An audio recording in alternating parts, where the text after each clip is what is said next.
Marcus had not spoken to another living thing in 11 days. Not a word. Not because he had nothing to say, because there was no one to say it to.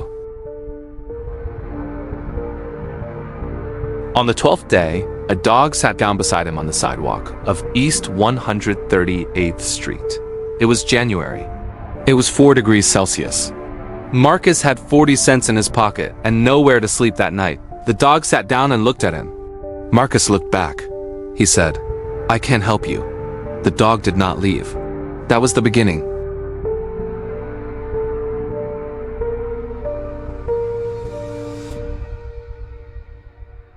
Marcus was 47 years old. 2 years before this story, he had been a construction foreman in the Bronx. A good job, steady work, 14 men on his crew. He had an apartment in Mott Haven, nothing grand but his. Then his company folded.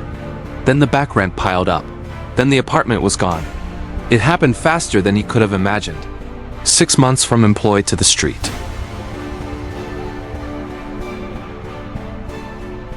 He had applied for 212 jobs. He had kept count. He had a notebook where he wrote every application, every call, every rejection. He was not a broken man. He was a man in a broken situation. There is a difference. He knew the difference. He insisted on it. The dog had no collar, no tags. He was a street dog, clearly. White coat with gray patches, one gray ear, dark watchful eyes, lean but not starving. A dog who had been on the streets long enough to know how to survive them. Marcus named him Ghost, like something that had chosen him specifically.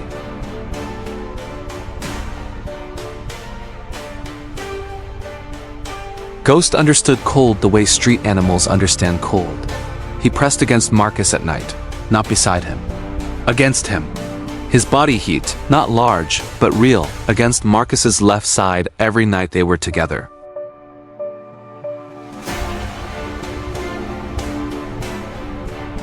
Marcus bought Ghost food before he bought food for himself. Always. Ghost had given him something that no shelter, no soup kitchen, no social service had managed to give him. Reason. Reason to get up. Reason to move. Reason to come back to the same corner each evening, because Ghost would be waiting. Ghost was always waiting.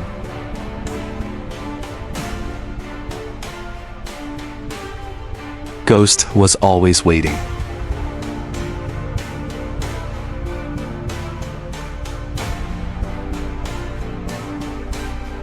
It happened in February. The temperature dropped to -14 with wind chill. The kind of cold that kills people who sleep outside. Marcus knew this. He walked. He walked for 2 hours in -14. Ghost walked beside him. Not ahead. Not behind. Beside. His small white body in the dark street, step for step with Marcus.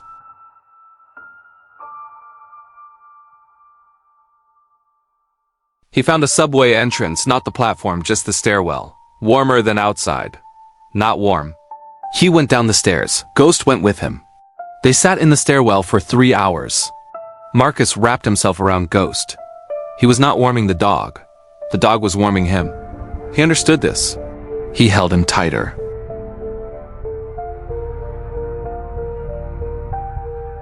Marcus had one low moment. One moment when the arithmetic of his situation became too much. He sat in that stairwell and he put his face in his hands. He did not cry. He simply stopped. For perhaps 5 minutes, Marcus stopped.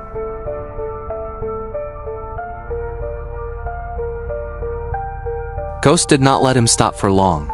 He put his front paws on Marcus's knees. He pushed his face under Marcus's hands. He inserted himself between Marcus and the stopping. Marcus looked at him. Ghost's dark eyes were an inch from his. Looking at him. Waiting for him. Marcus said, out loud, in the empty stairwell, "I am not done."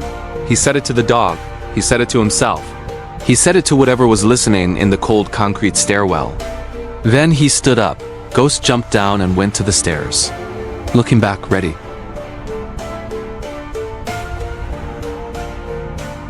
The turn came from an unexpected direction. A woman named Dolores had seen Marcus on his corner 3 mornings in a row. She had seen him with Ghost. She said later that it was the dog that made her stop. She said, A man who speaks to a dog like that is not defeated. She stopped. She introduced herself. She asked Marcus if he wanted to talk. He said, "I have been waiting for someone to ask that for a long time."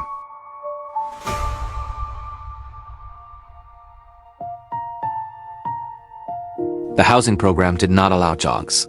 Marcus sat on his corner with Ghost beside him and thought about it for a full day. He thought, Ghost saved my life, not from a flood, not from a fire, from stopping. Ghost had not let him stop. He went back to Dolores. He said, "I will not go somewhere he cannot." Dolores made some calls. It took 11 days. The transitional housing program made an exception. It was the first exception they had ever made.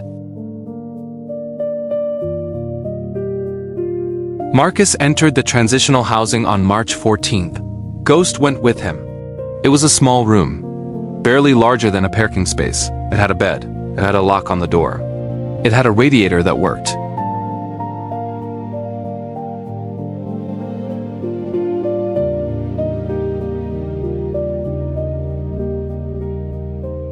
Marcus sat on the edge of the bed that first night and put his hands on his knees. Ghost jumped up beside him and pressed against his left side. Marcus put his arm around him. He said, "We made it." Ghost put his chin on Marcus's knee. Neither of them moved for a long time. The radiator ticked. The city was outside. They were inside. This was the whole world. This was enough.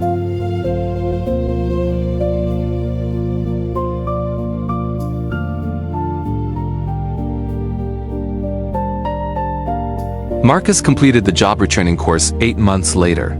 He was hired as a construction supervisor by a firm in the Bronx. His first day back on a site, he stood at the top of the scaffolding and looked at the city. The same city that had swallowed him whole. He was not the same man, not worse. Not better, exactly. Different in the way that people who have been through something are different. Marked by it. Made more by it than they were before.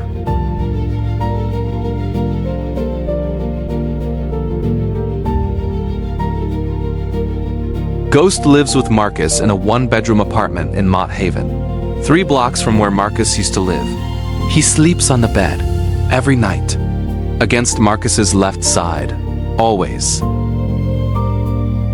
Marcus still has the notebook, the one with the 212 rejections.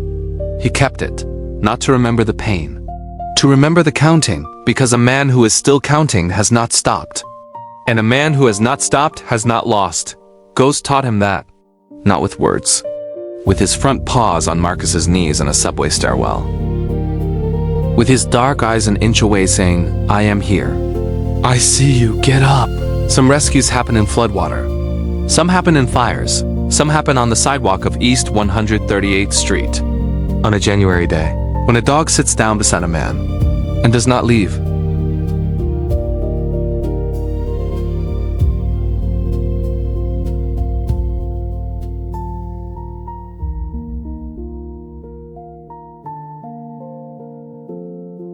If this story moved you, share it with someone who needs to hear it today.